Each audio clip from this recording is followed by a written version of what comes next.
candidats qui sont venus soutenir la lutte des mal logés et des sans logis. On applaudit. Bravo, bravo, bravo. Donc voilà, donc vous êtes ici devant le local du DAL. Si vous avez un problème de logement, vous venez nous rejoindre dans la lutte, il n'y a pas de problème. Et voilà, et il faut aujourd'hui y aller et avoir la tête dure. Il faut être déterminé. Il faut être déterminé parce qu'en face, ils sont durs, ils sont brutals, ils sont violents. Et donc il faut que nous, on sache résister, nous unir et être toujours plus nombreux. Nous savons que la crise du logement s'aggrave de plus en plus. Il y a de plus en plus de personnes jetées à la rue et qui restent dans la rue. On le voit sur les trottoirs partout. Partout, dans toutes les villes en France, et même dans les campagnes, il y a des gens sur les trottoirs. Il y en a qui se construisent leurs cabanes et on va les pourchasser et on va les expulser. Même ceux qui vivent dans des campings parce qu'ils n'ont pas d'autre solution, on les fout dehors aujourd'hui pour gentrifier, pour ramener les touristes et je sais pas quoi, pour faire de l'argent sur l'exploitation de ce besoin fondamental qui est celui de se loger. Un être humain, il a besoin d'être logé, il a besoin d'être à l'abri. C'est pour ça qu'on a commencé, quand on est descendu des arbres, on a été dans les grottes, et ensuite on a construit des maisons, et ensuite on a construit des villes. Et maintenant on met de plus en plus de gens dehors. C'est une régression sociale, historique qu'on connaît.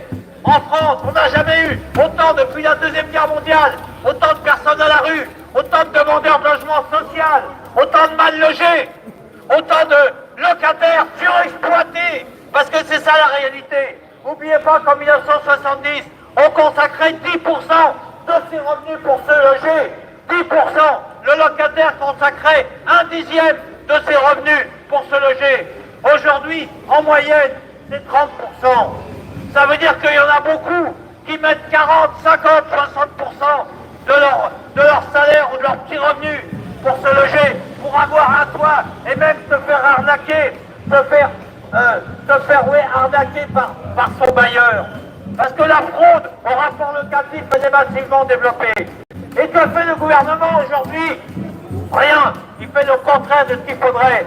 C'est-à-dire qu'il va soutenir les exploiteurs de logements, ceux qui profitent de ce besoin essentiel, ceux qui vont spéculer, ceux qui laissent des immeubles et des logements vacants sans les réquisitionner.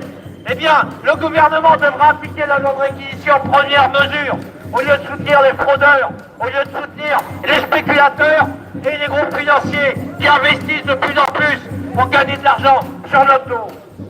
Ce que nous voulons, la réquisition des logements vides pour mettre à l'abri tous les sans-abri. La loi de réquisition, elle s'est appliquée jusque dans les années 90. Après l'occupation de la rue du Dragon en 1994, il y avait eu 1200 réquisitions. C'est pas beaucoup, mais c'était un rappel de notre histoire, car en France, on a fait beaucoup de réquisitions après la Deuxième Guerre mondiale. Après la Deuxième Guerre mondiale, il était considéré que laisser un logement vacant, c'était un crime, c'était inacceptable.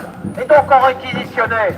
C'était ça aussi la solidarité nationale. On laisse pas les gens dehors, on laisse pas les gens croupir sur des trottoirs et décéder à l'âge moyen de 48 ans avec une espérance de vie de 15 ans.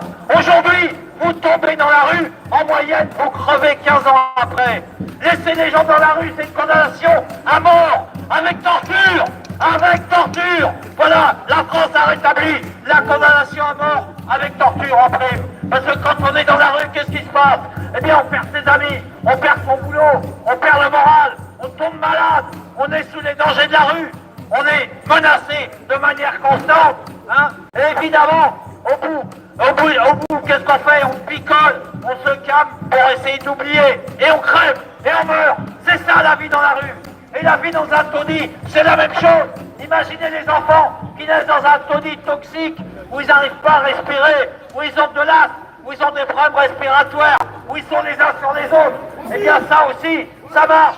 Et imaginez aussi tous les gens qui travaillent et qui vont travailler la moitié, voire les 2 tiers du mois, pour pouvoir se payer une chambre, un taudis, voire un simple lit, qui vont louer 8 heures par jour. C'est ça notre pays aujourd'hui, pendant qu'il y en a qui vivent dans l'opulence, qui gagnent de l'argent sur notre dos. La réalité, elle est là. Donc nous voulons l'application de la réquisition alors qu'on n'a jamais compté autant de logements vacants. Il faut aussi dire, jamais on n'a compté autant de logements vacants dans notre pays. On veut le respect de la loi Dallot, du droit au logement opposable. C'est une loi, c'est une conquête des mal logés et des sans logis et des luttes des années 90 et des années 2000. Nous voulons la réalisation massive de logements sociaux plutôt que de construire pour faire de l'argent. Un logement, c'est fait pour loger les gens, pas pour faire de l'argent et pour spéculer. Eh bien, si la règle c'est la spéculation, on construit des logements sociaux et on taxe les profits immobiliers pour financer la construction de ces logements sociaux. Il faut loger le peuple. Il faut loger le peuple. Et nous voulons aussi que les lois que nous avons conquis, comme l'encadrement des loyers, le gel des loyers à la relocation, etc., eh bien, qu'il y ait des services locaux ou intercommunaux qui fassent un contrôle, qui créent une police du logement des rapports locatifs. Comment se fait-il qu'il y a un tiers des petites annonces dans les villes comme Paris qui sont des annonces fraudées? Et on sait que les locataires aussi se font arnaquer sur la surface de leur logement. On sait aussi que les locataires reçoivent des congés frauduleux.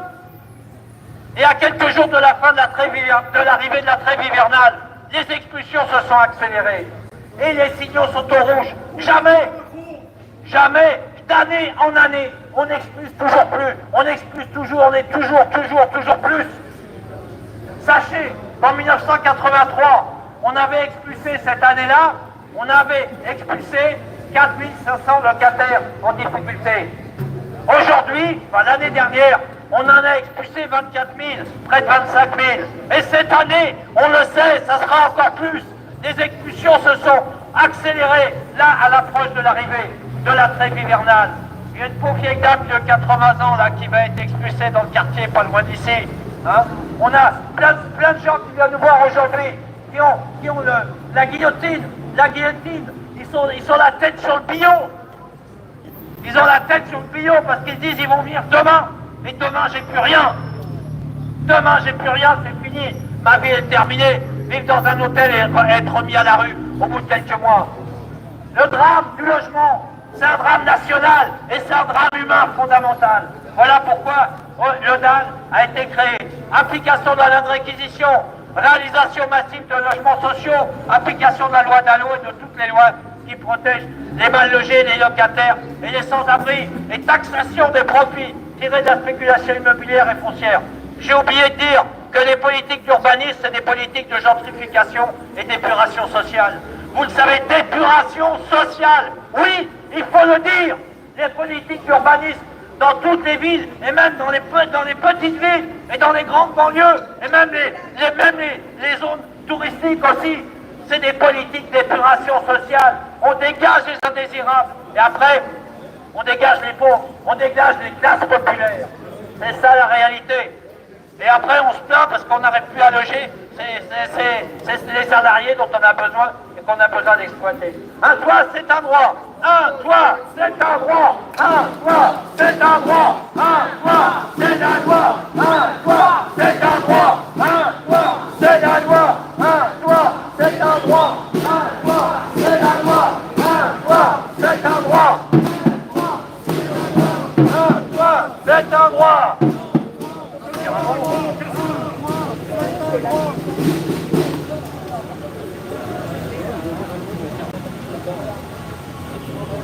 La seule solution, c'est la convergence. Donc comment on fait maintenant? C'est une question. Comment on fait maintenant pour lutter contre et obtenir le respect du droit au logement? Évidemment, il faudrait que tous les exploités du logement se mobilisent. À commencer par les sans-abri. Que les sans-abri s'organisent, et on peut les aider à s'organiser, on l'a déjà fait plein de fois. Que ceux qui sont hébergés fassent respecter leurs droits. Une personne sans-abri, selon la loi, doit être hébergée et prise en charge dès lors qu'elle appelle le 115. C'est la loi. Et elle doit être maintenue dans sa structure d'hébergement jusqu'à une orientation. C'est la loi. Jusqu'à un relogement si besoin. C'est la loi, c'est écrit dans la loi, noir sur blanc. Les sans-abri, les mal logés, les demandeurs de logement social, tous ceux qui sont menacés d'expulsion, et tous ceux qui aujourd'hui payent des loyers trop chers, qui n'arrivent pas à se loger, ils sont obligés de rester chez papa et chez maman, ou bien d'aller dormir sur un divan, ou bien de se retrouver dans un logement sous les toits, où ils doivent baisser la tête pour rentrer, pour aller se coucher, et pas se cogner sur la poutre. C'est ça la réalité dans laquelle on est. Nos enfants n'arrivent plus à se loger, à part les enfants de riches. Mais nos enfants n'arrivent plus à se loger. Eh bien les jeunes, faut qu'ils se bougent aussi, faut qu'ils se lèvent. C'est pas une histoire individuelle le logement. La crise du logement, c'est pas un problème individuel, c'est un problème collectif. C'est le problème que nous avons tous laissé, nous laissons ces lois et ces pratiques se développer, sans prendre conscience que la question du logement, c'est un problème collectif et qu'on réglera la crise du logement si tout le monde s'y met, à commencer par ceux qui nous gouvernent. Voilà, c'est comme ça.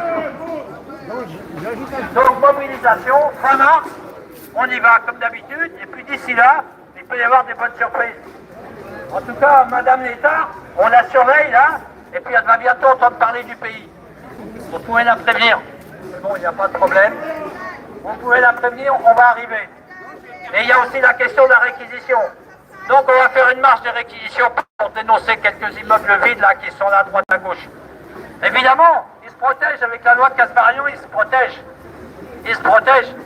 Parce que nous, on en a occupé des immeubles. Des dizaines d'immeubles, on a occupé des familles qui squattaient, etc. On n'a pas arrêté. Depuis qu'on existe, on a fait des campements, on a fait des manifs, on a fait des marches et on va continuer. Évidemment. Mais avec la loi Casbarian, il faut faire un peu attention là, parce que là, derrière, il y a des peines de prison, et blabli, et blabla, et voilà, et voilà, et voilà. Donc on ne peut pas faire n'importe quoi. Mais en attendant, on reste déterminés et on va lutter. Donc on vous tient au courant aussi, on vous tiendra au courant des prochaines initiatives. Il y en aura au mois de novembre. Excusez-moi d'avoir été un peu long. Non, non, c'était pas long, c'était intéressant. Mais c'est intéressant, c'était intéressant. Je voudrais la parole rapidement.